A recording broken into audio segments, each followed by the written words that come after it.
Chapitre 4, partie 2, repérage sur le cercle trigonométrique. Cette vidéo prolonge et approfondit la vidéo sur la mesure d'un angle en radians.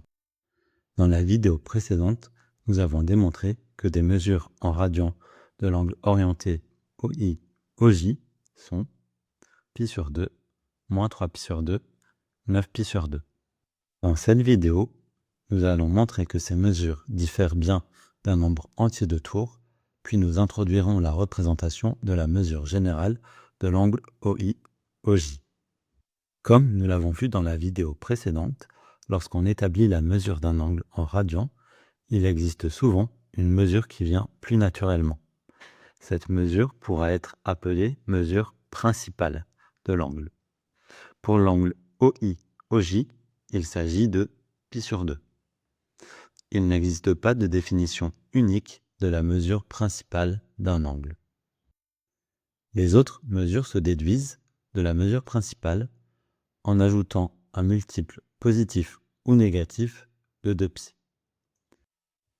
Par exemple, on obtient la mesure moins 3π sur 2 en partant de π sur 2 et en soustrayant une fois 2π.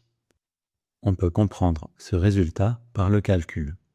En effet, moins 3π sur 2 est bien égal à plus π sur 2 moins 2π. On peut aussi comprendre ce résultat par un raisonnement géométrique. Pour aller du point I au point J, on peut parcourir un quart de tour dans le sens positif, soit plus π sur 2, puis un tour complet dans le sens négatif, donc moins 2π. Vous devez être capable d'utiliser ces deux types de raisonnement, par le calcul et géométrique, pour justifier que deux mesures différentes représentent bien le même angle. Pour 9π sur 2, on a obtenu cette mesure en parcourant deux tours complets plus un quart de tour, donc 2 fois 2π plus π sur 2. Nous avons ainsi démontré que les autres mesures que nous avons identifiées pour l'angle OI-OJ se déduisent bien de la mesure principale de l'angle en ajoutant un nombre entier de tours dans le sens positif ou dans le sens négatif.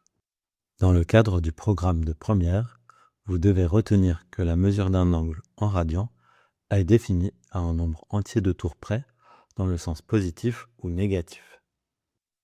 Pour votre culture mathématique, vous devez savoir qu'il est possible d'écrire explicitement l'ensemble des mesures d'un angle donné. Cela s'appelle la mesure générale de cet angle.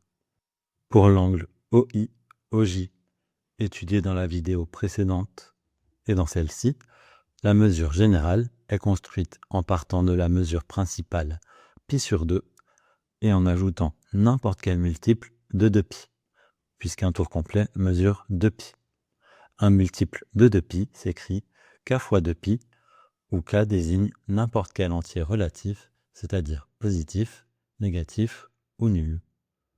Vous pourrez également rencontrer une des différentes écritures modulo, qui sont une notation abrégée qui signifie exactement la même chose.